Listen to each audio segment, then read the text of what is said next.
Okay. All right.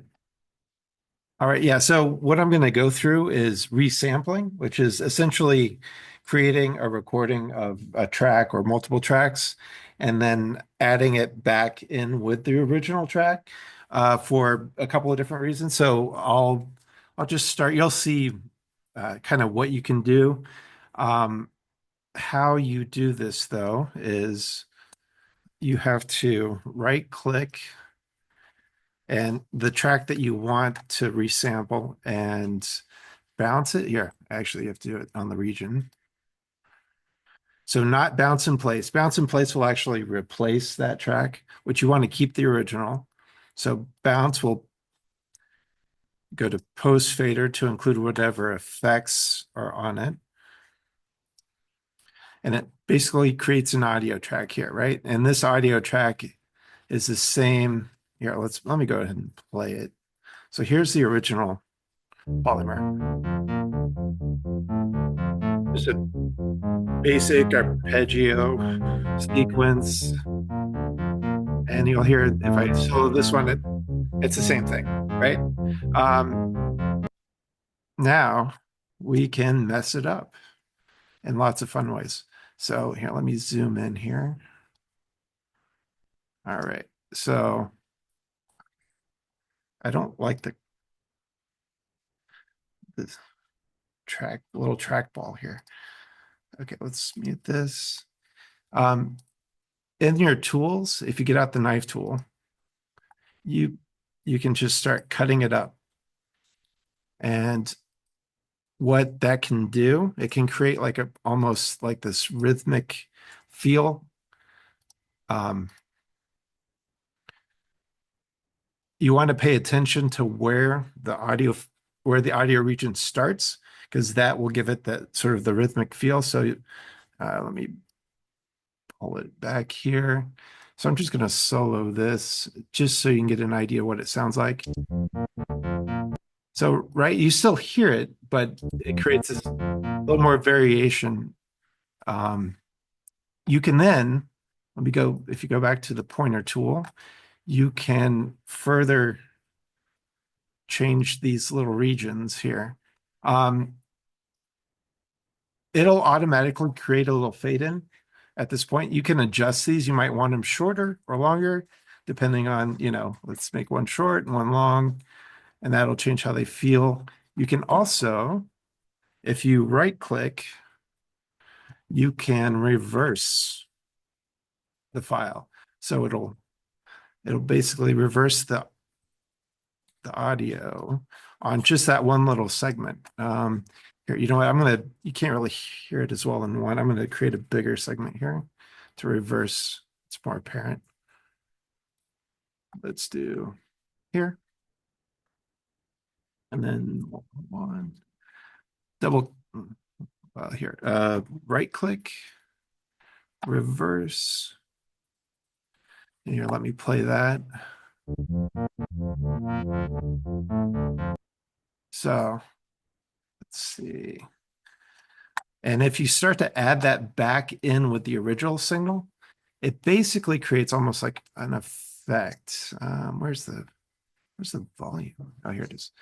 Unmute that one. Let's add.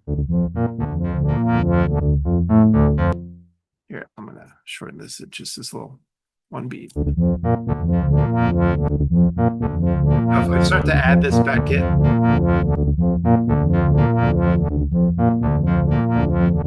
maybe.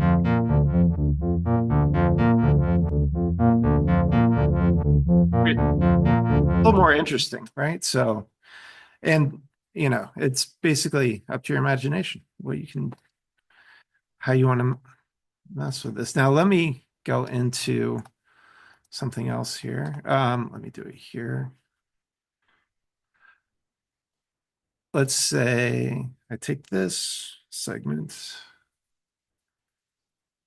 Now, see, when you double click on the audio file, it'll bring up this section. Here you can stretch it. You can actually do all kinds of things. But here, where's it at? So it'll show you right here. So this is the segment that's actually being played. So if you take this and go to stretch and click on the top here, it'll create a node here. And then you can move it in time, which can, if you do it right, you can create like polyrhythmic feels here. And then I'll play it. That's maybe, let me take a bigger section here.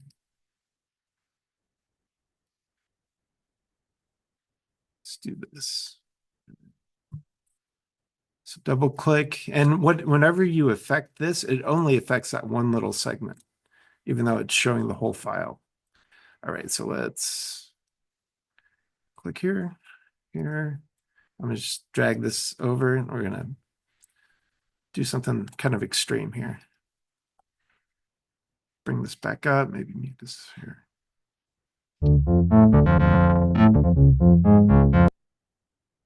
Yeah, and then let's see how that sounds with the original. I gotta unmute.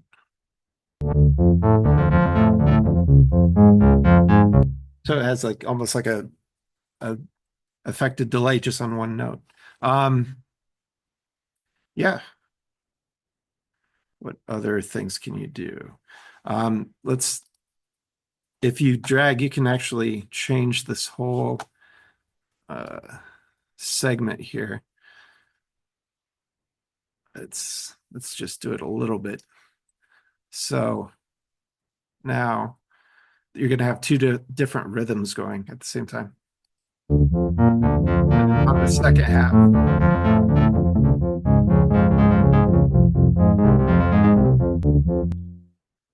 It's kind of interesting.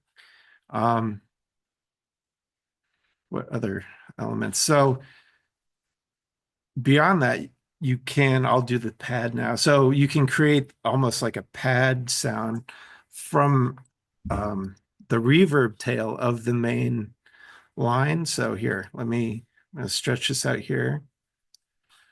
And then on the original track, I'm gonna add like this extreme delay and reverb.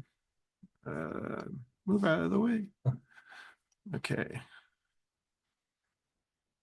All right. And I'm gonna crank these mixes up high, especially here, halfway there. Let's hear how that sounds by itself.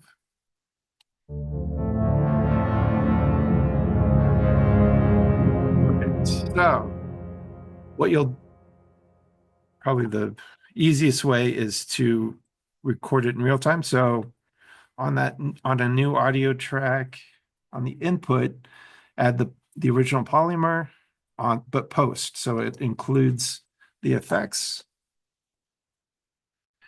And then record enable that audio track.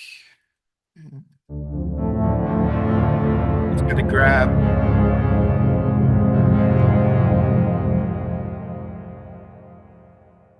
We're actually just going to grab that tail in. You don't need that. I'm going to skip all of that and just take this audio. Here, we can listen to what that sounds by itself. Sort of fade out. Let's mute this. I'm going to copy that over. And then I'm going to do a reverse. So it sort of fades, comes in. Let me solo that. Right. And then if we move this over here, let's see, make sure that crossfade's on.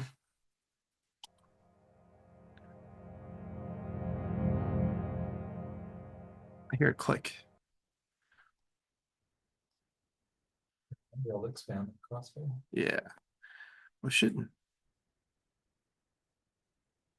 I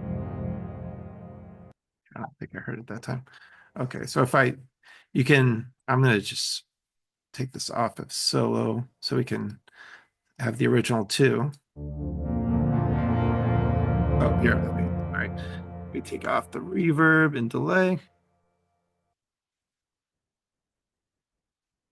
Okay. Bring this up.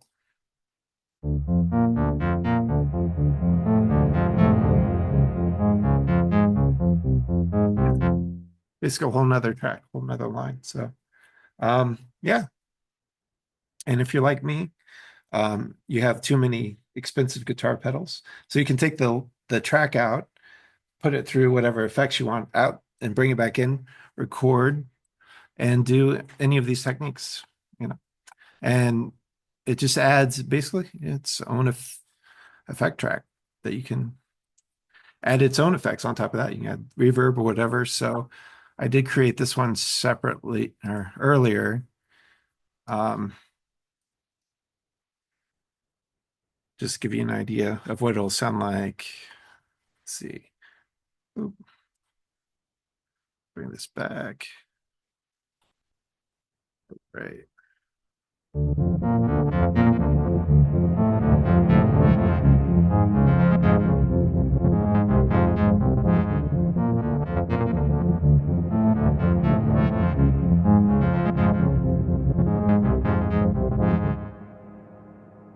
Definitely sounds better than just one track. Any am I missing something? No, that covers it. Okay. Any questions Questions? about the techniques? No? Okay.